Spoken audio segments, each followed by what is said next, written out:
સાત ઇંચ વરસાદમાં સુરત જળબંબાકાર થયું છે।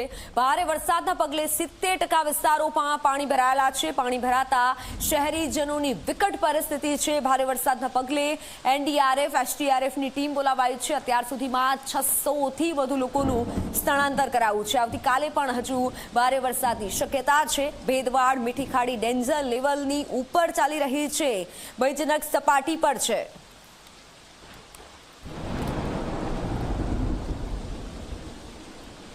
હવામાન વિભાગ દ્વારા સુરત સહિત દક્ષિણ ગુજરાતમાં રેડ એલર્ટ આપવામાં આવ્યું છે। ત્યારે સુરત શહેરના 70%થી વધુ ભાગોમાં પાણી જે છે તે પાણી ભરાયા છે, જેને કારણે જનજીવન જે છે તે ખોરવાઈ ગયું છે। આપણી સાથે મ્યુનિસિપલ કમિશનર જોડાયા છે। જી સર, સુરતમાં ધોધમાર વરસાદ અને રેડ એલર્ટ પણ, જ્યાં જોઈએ ત્યાં પાણી, શું કહેશો?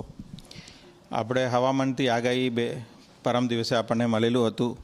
એની અંદર આવતા 48 અવર્સ 2 દિવસ માટેનું ખૂબ વરસાદ પડવાની અને ફ્લેશ ફ્લડનું પણ ખાસ આપણને સંકેત આપવામાં આવેલી હતી। એના તૈયારીના ભાગરૂપે કલેક્ટર શ્રીના કચેરી ડિઝાસ્ટર બધાને થઈને આપણે તૈયારી રાખી હતી। ગઈકાલે સાંજનું એક વરસાદ પડ્યો, એની અંદર થોડું વધારે માહોલ જોવા મળ્યું અને 2 કલાકની અંદર એ જે પાણીનું નિકાલ છે કરવામાં આવી। રાત્રે થોડું હલવું રહ્યું। સવારે 6 વાગ્યાથી આપણે જોઈએ તો તમામ ઝોનમાં 20થી 25 mm આંકડા દર કલાકે પડ્યું છે વરસાદ, અને 12 વાગ્યા પછી એના કરતાં વધારે 40, 50 અને 65, અને અત્યારે એકાદ જગ્યામાં 100 સુધી પણ દર કલાકે પડ્યું છે। એટલે એકસાથે વધારે જથ્થામાં પાણી પડવાના કારણે પાણીનું નિકાલમાં સમય લે છે અને લો લાઇંગ વિસ્તારમાં ખાસ કરીને પાણી ભરાવનું બનાવ ઘણું બધું બન્યું છે। કેટલી ખાડીઓ ઓવરબ્રિજ છે, કેટલા લોકોનું સ્થાનાંતર કરવામાં આવ્યું છે? ખાડીમાં જે ખાસ કરીને છે અત્યારે સપાટી ઉપરની વધારે જે ડેન્જર લેવલથી ઉપર ચાલે છે, એમાં સીમાડા ખાડી છે, એની અંદર 5.5-4.5 મીટરનું જે ડેન્જર લેવલ છે એના કરતાં ઉપર 5, 5.5 અને 6 મીટર સુધીનું પણ અત્યારે ચાલી રહ્યું છે। એવી રીતે બેદવાદ ખાડીમાં 7.2 મીટરનું જે ડેન્જર લેવલ છે એના કરતાં ઉપર ફ્લો થઈને રોડ ઉપર પણ આવી ગયું છે। એટલે આખા રોડને આપણે 2 કલાક પહેલાં જ બંધ કરી દીધું। એમાં પોલીસ અને ફાયર ડિપાર્ટમેન્ટ સાથે સંકલનમાં રહીને એ કામ કર્યું છે અને બચાવના કામગીરીમાં લો લાઇંગ વિસ્તારમાં આજે સવારથી અને ગઈકાલથી પણ આપણે લોકોને અનાઉન્સમેન્ટ કરતા હતા, એમને વિનંતી પણ કરતા હતા શિફ્ટ થવા માટે, અને સવારે થોડા લોકોને બસની વ્યવસ્થા પણ કરી અને માઇકમાં અનાઉન્સમેન્ટ કરીને આપણે લઈ ગયા હતા।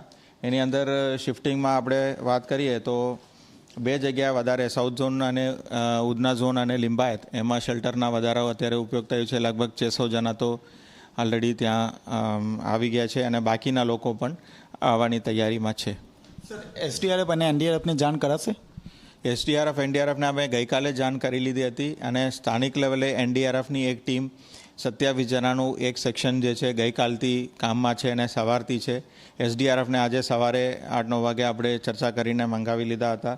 એસડીઆરએફમાં એક સેક્શન 26 જે છે એ આવી ગઈ છે અને માંડવીમાંથી પણ એક સેક્શન બોલાયા છે।